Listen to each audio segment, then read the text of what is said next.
ఫలితాలన్నీ ఇంకా దాదాపుగా కొలిక్కొస్తా ఉన్నట్టున్నాయి.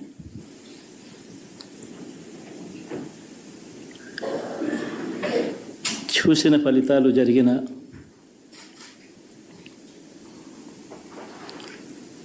పరిస్థితులు చూస్తే నిజంగా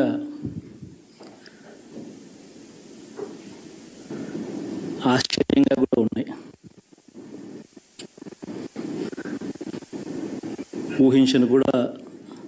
ఊహించలేదు ఇలా జరుగుతుందని, ఇలా వస్తాయని కూడా. బట్ ఎస్,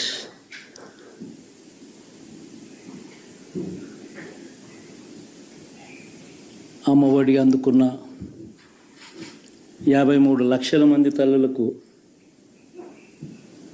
మంచి చేసినాం, పిల్లలు బాగుండాలి, వాళ్ళ చదువులు బాగుండాలని తాపత్రయపడుతూ అడుగులు వేసాం. మరి అక్క చెల్లెమ్మల ఓట్లు ఏమయ్యాయో తెలీదు. 66 లక్షల మంది అవ్వాతాతలకు, వితంతులకు, వికలాంగులకు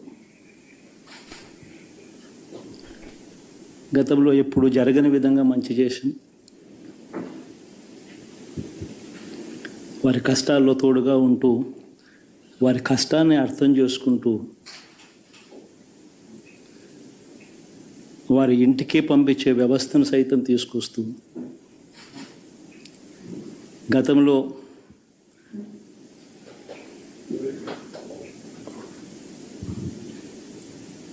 మా ప్రభుత్వం అధికారంలోకి రాకమునుపు ఇస్తా ఉన్న చాలని పెన్షన్ నుంచి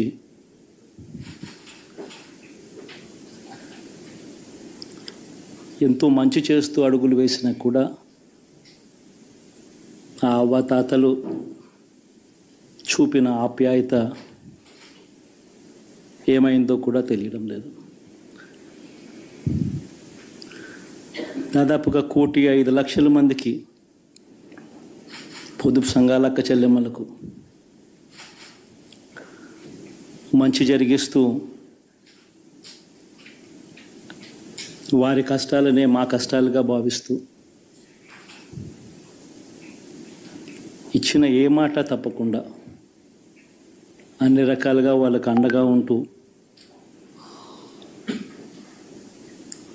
ఆసరాతో తోడుగా ఉన్నాం, సున్నా వడ్డీతో సైతం అండగా ఉన్నాం, చేయూత సైతం తోడుగా ఉంటూ నిలిచాం. మరి ఆ 1,05,00,000 మంది అక్క చెల్లెమ్మల ప్రేమాభిమానాలు ఏమయ్యాయో తెలియవు. 26 లక్షల మంది చేయూతను అందుకుంటున్న అక్క చెల్లెమ్మలు, వారి ఆప్యాయత ఏమైందో తెలీదు.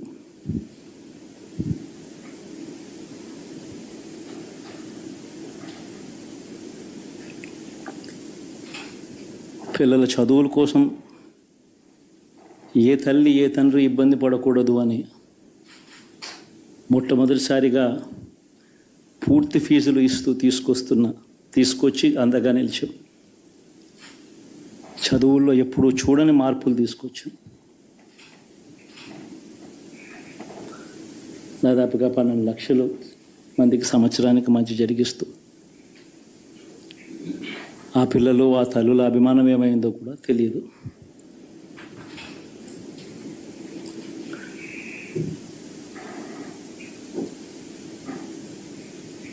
దాదాపుగా 54 లక్షల మంది రైతన్నలకు గతంలో ఎప్పుడూ చూడని విధంగా, జరగని విధంగా పెట్టుబడికి సహాయంగా అందించే కార్యక్రమం మొట్టమొదటిగా జరిగింది మన ప్రభుత్వం వచ్చాకే.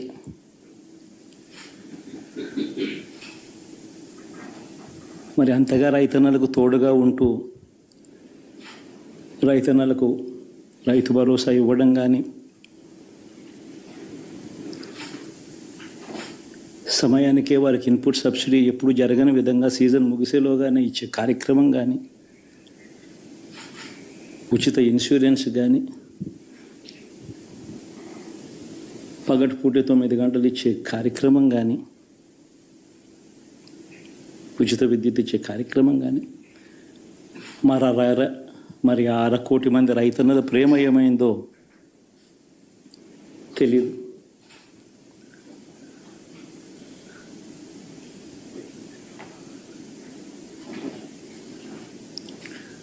మరి ఇన్ని కోట్ల మందికి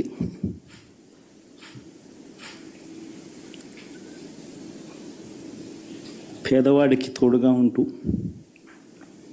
ఆటో డ్రైవర్లు నడుపుకుంటా ఉన్న వాళ్ళు ఆటోలు తోలుకుంటూ టాక్సీలు తోలుకుంటూ ఇబ్బంది పడకూడదని వారికి అండగా ఉంటూ వాహనమిత్ర, నేతన్నలకు అండగా ఉంటూ నేతన్న నేస్తం, మత్స్యకారులకు తోడుగా ఉంటూ మత్స్యకార భరోసా, ఫుట్పాత్ మీద చిన్న చిన్న ఇడ్లీ షాపులు పెట్టుకొని నడుపుకుంటూ, చిన్న చిన్న బంకులు పెట్టుకొని నడుపుకుంటూ, చిన్న చిన్న వ్యాపారాలు చేసుకుంటా ఉన్న వీళ్లకు, నా అక్క చెల్లెమ్మలకు, నా అన్నదమ్మలకు మంచి జరగాలని ఆరాటపడుతూ వాళ్ళకు ఒక తోడు, నా రజకులకు, నా నాయి బ్రాహ్మణులకు, నా టైలర్లకు అని అండగా ఉంటూ వారికి ఒక చేదోడు. మరి ఇన్ని లక్షల మందికి ఇంత మంచి చేసి, ఇన్ని కోట్ల మందికి, లక్షలు కూడా కాదు, కోట్ల మందికి మంచి జరిగించి, ఎప్పుడు జరగని విధంగా మేనిఫెస్టో అంటే ఒక చెత్తబుట్టలో పడేసే డాక్యుమెంట్ కాదు. ఒక మేనిఫెస్టో అంటే ఒక బైబిల్ అని, ఒక ఖురాన్ అని, ఒక భగవద్గీత అని మొట్టమొదటి రోజు నుంచి కూడా భావిస్తూ ఏకంగా 99% వాగ్దానాలు అమలు చేసి,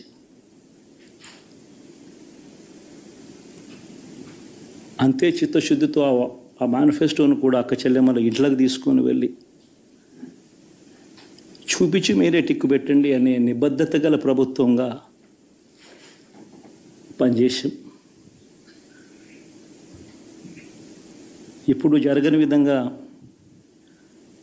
పిల్లల చదువులు, పేదరికం పోవాలి అని అంటే పిల్లల చదువులకు క్వాలిటీ ఎడ్యుకేషన్ అవసరం అని మొట్టమొదటిసారిగా ఇంగ్లీష్ మీడియంను వ్యతిరేకిస్తున్న వాళ్ళందరూ పెత్తందారులతో యుద్ధం చేసి సైతం పిల్లలకి ఇంగ్లీష్ మీడియం తీసుకొని రావడమే కాకుండా టోఫుల్, ఐబీ లాంటి కళలు కూడా కలం. ఆ పేద పిల్లలకు అండగా నిలబడాలని, తోడుగా ఉండాలని, వారి చరిత్రలు మార్చాలని, ఎప్పుడు చూడని విధంగా గ్రామ స్థాయిలోనే సచివాలయ వ్యవస్థ, వాలంటీర్ల వ్యవస్థ తీసుకొచ్చి ప్రతి ఇంటికి సేవను అందించే కార్యక్రమం చేశాం. వివక్ష లేకుండా, కరప్షన్ లేకుండా దాదాపుగా 2,70,000 కోట్ల రూపాయల పైచిలకు ఇంటి వద్దకి అందించగలిగాం.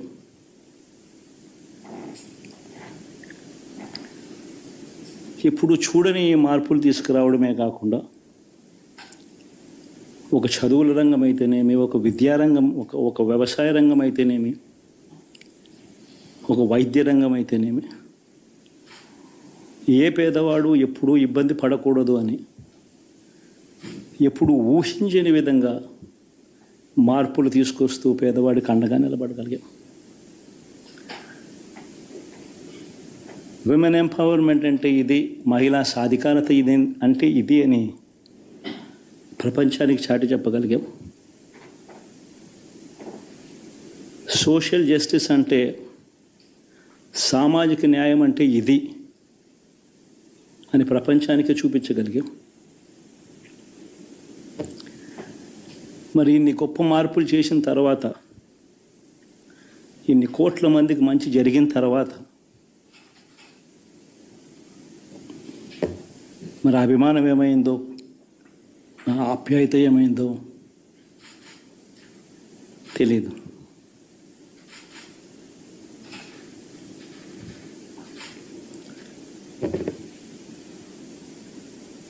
ఎవరో మోసం చేశారు, ఎవరో అన్యాయం చేశారు అని చెప్పి అనొచ్చు, కానీ ఆధారాలు లేవు.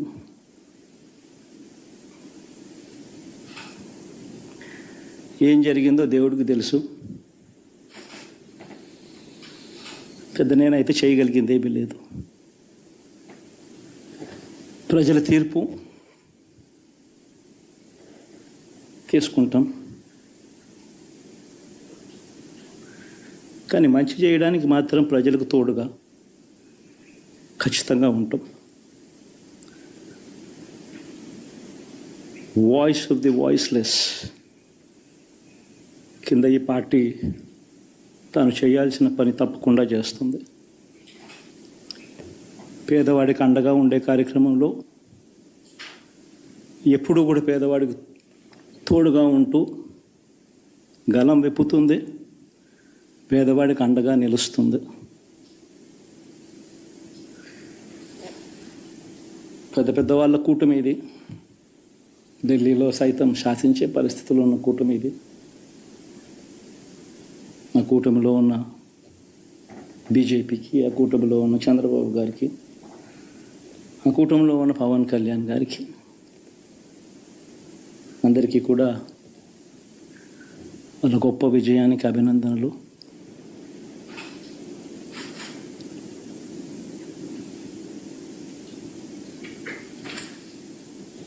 ఓడిపోయినా కూడా నా ప్రతి కష్టంలో కూడా తోడుగా అండగా నిలబడిన నా ప్రతి నాయకుడికి, ప్రతి కార్యకర్తకు, ప్రతి వాలంటీర్కు, ప్రతి ఇంట్లో నుంచి వచ్చిన ప్రతి స్టార్ క్యాంపెయినర్గా నాకు తోడుగా నిలబడిన నా అక్క చెల్లెమ్మలకు, అన్నదమ్ములకు,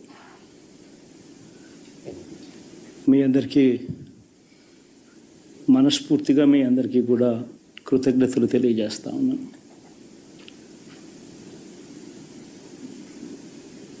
ఏం జరిగిందో తెలియదు, కానీ ఏమి చేసినా, ఎంత చేసినా ఇంకా 40% ఓటు బ్యాంకు మాత్రం తగ్గించలేకపోయారు. ఖచ్చితంగా మళ్ళీ ఇక్కడి నుంచి లేస్తాం.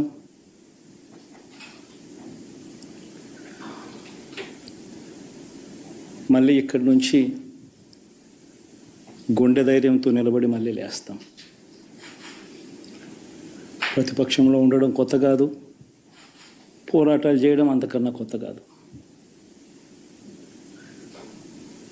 నా రాజకీయ జీవితం అంతా కూడా ప్రతిపక్షంలోనే గడిపా, ఈ 5 సంవత్సరాలు తప్ప.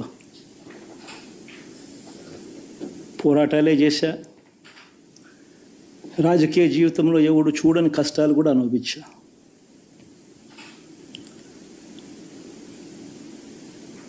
ఇప్పుడు అంతకన్నా కష్టాలు ఏదైనా పెట్టినా కూడా సిద్ధంగా ఉన్నాం, సిద్ధంగా ఎదుర్కొంటాం.